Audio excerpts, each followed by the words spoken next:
What's up, YouTube? So today we have Maya. Okay. And so info in the description. Yeah, 2020 Tantra on Amazon, shamelessly promoted. So just gonna go into it, 21 questions with her, and because she's, how old are you? 22. And how long you been vegan, or in the, the process of reducing, I guess? 2 years. Okay. Yeah. So well, what sparked it? I guess that would be the initial question always, right? It had always been, like, I had known people that were like vegetarian, or like I had a friend who was vegan for a while, so it was just like there, so I knew about it. It wasn't this like weird concept to me, but I never ate meat in the first place. And then when I started becoming more conscious, like, it just kind of happened on accident. I was like reading spirituals and stuff, yeah, and it was just, like, food kept coming up, and perfect alignments. Yeah, like, and I was just like, well, I should try it, like.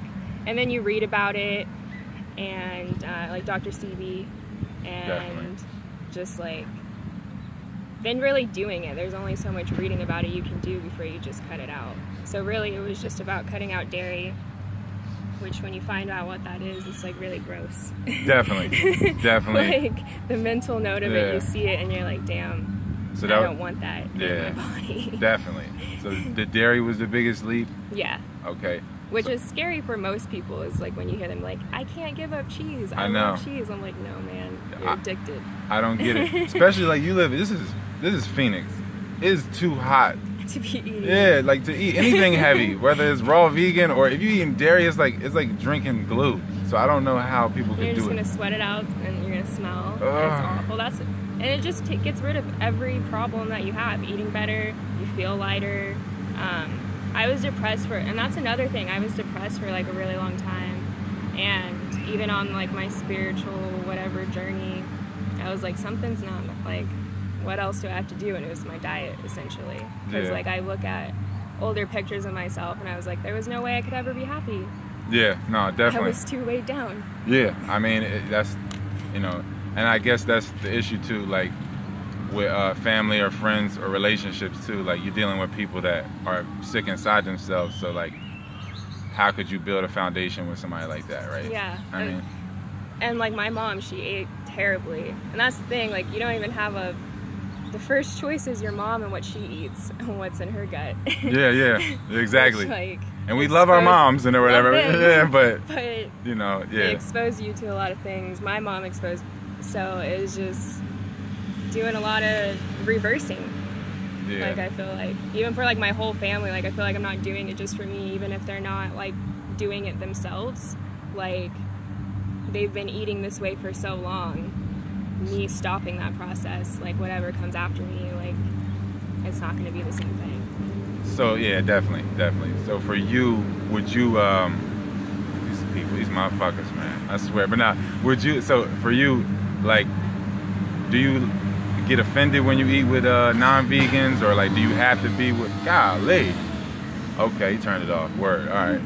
So do you have to eat with non-vegans, or I mean, is anything like that? Does it offend you? Like, would you prefer like your relationships to be vegan and stuff like that? Like, what is your opinion on that, as far as the people you want to be around and like closely? It's just easier to be around people on the same like wavelength as you. Like, it doesn't offend me, and I'm not like, but it's just, it does become like a problem in the way, not for me, but like for them looking at me and they're like, you don't want to eat? Are you sure? Yeah, like, definitely.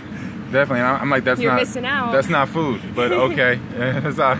And it's like, I don't like bonding over food anymore anyway, so it's just like, it's like an elephant in the room, even though I'm not trying to be the elephant in the room. It just seems to happen that way, and then there's the same conversation. It's like, I do want people to change for themselves to be better, but my goal isn't to be like, you have to change. Like, I just want you to be better for yourself, but that's just not how it ends up going. People are really attached to their food, and it does bring you down overall. Because like, I can sit here and be accepting, but they'll just be like, that's so crazy that you're not eating this with us, or like,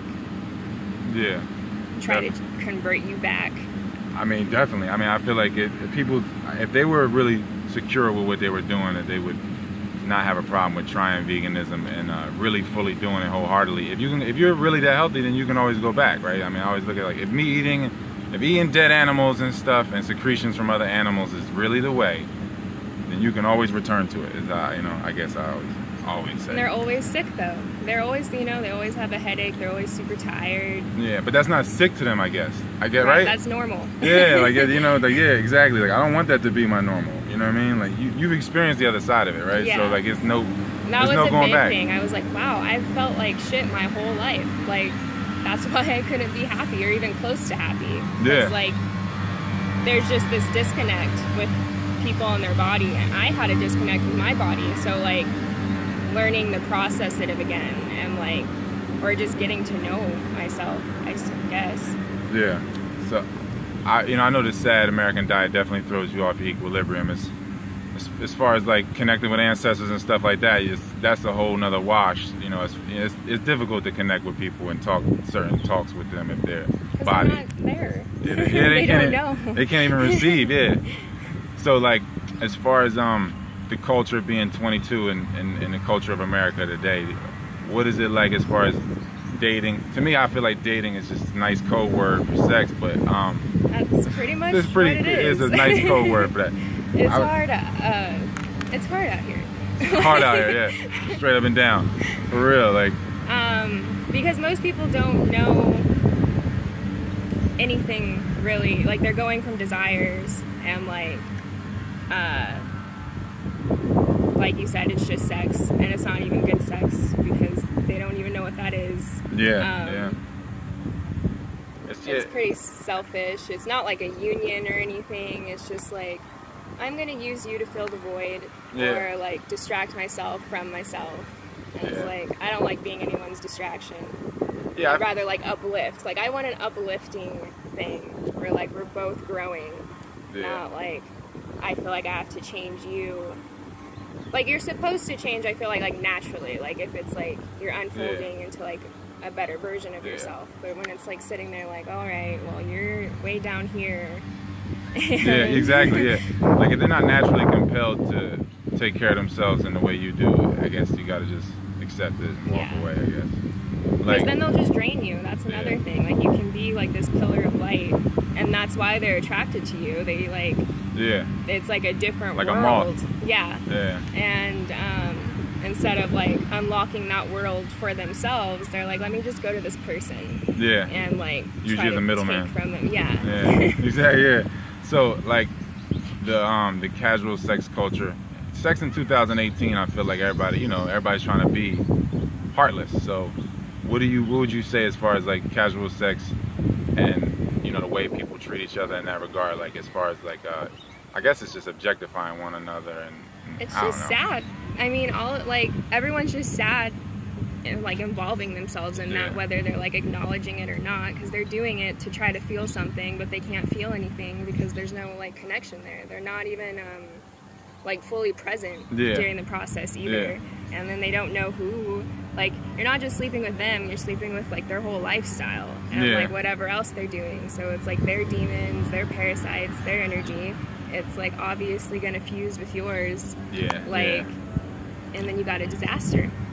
Yeah, definitely, because people are just swapping pinworms and stuff like that, and I don't know, I just feel like it definitely is a correlation between the sexual appetite of the world and the diet. I feel like where it's at as far as the numbness and the porno culture and all that type of stuff. I feel like the expectations, like what to you, like what's your definition of sexy, or like what's your definition? Like what is you have a definition of that, or what? Like an attraction wise, like I guess. I mean, because I guess life is always surprising you in a sense. So you kind of, it's hard to have a type, kind of, I guess, in that sense. But is there a definition for sexy? Because I feel like we've been given these labels. We've been given all these definitions and these like models and looks and molds, and like that's really not attractive to me. Because I'm like, you're a robot. Really, just like people taking care of themselves and like being authentic. Like it's really nice to see someone like really walk and like pave their own way, and really the healthy thing. Like it's like, if you don't care for yourself, how are you going to care for me? Yeah, exactly. So. Yeah, you know, you can't give from an empty cup, you know. So, what is God to you then? Everything, really. I mean, like, we're our own version of God, which, like, it's all just an extension of it. It's not like something in the sky or anything that's like... It's kind of indescribable. Yeah. Yeah. It's just, you know, it's energy. Like, yeah. That's what it all goes down to. So, do you think that you would have to have the same concept of God to, like, coexist with somebody? Like, whether it's friends or, you know, relationship, whatever. Like, to be around a person, do you think you have to have the same concept of what God is or isn't? No, but I feel like it's hard to be around people who don't see that God energy in themselves. Like, they think it's just something external. Yeah. And then that's just them playing small. So, like, it's hard to be around someone who's playing small when you're supposed to expand. So it's like, I don't want to just see what you could be, or what, you know what I mean? Just because, like... So a perfect world for you, what's a perfect world? Like a perfect day, or like your dream job or something like that? I don't know, man. Any of that, however you want to go about answering that. A perfect day, just really like doing... I don't need much, so like clean air, yeah, clean water. Can't do much without those things. Real fruit. Yeah. Like, and just going with the flow. Like, I don't need to be doing a lot to like fulfill me or anything. And then perfect world is just like people being healthy and their best version of themselves. So do you have a definition of health? Health? Like, what's a healthy person to you? Or like, do you have like certain things that is like your definition, parameters that you go by that equal health to you? I mean, diet, you know? I mean, anything even... Pause it.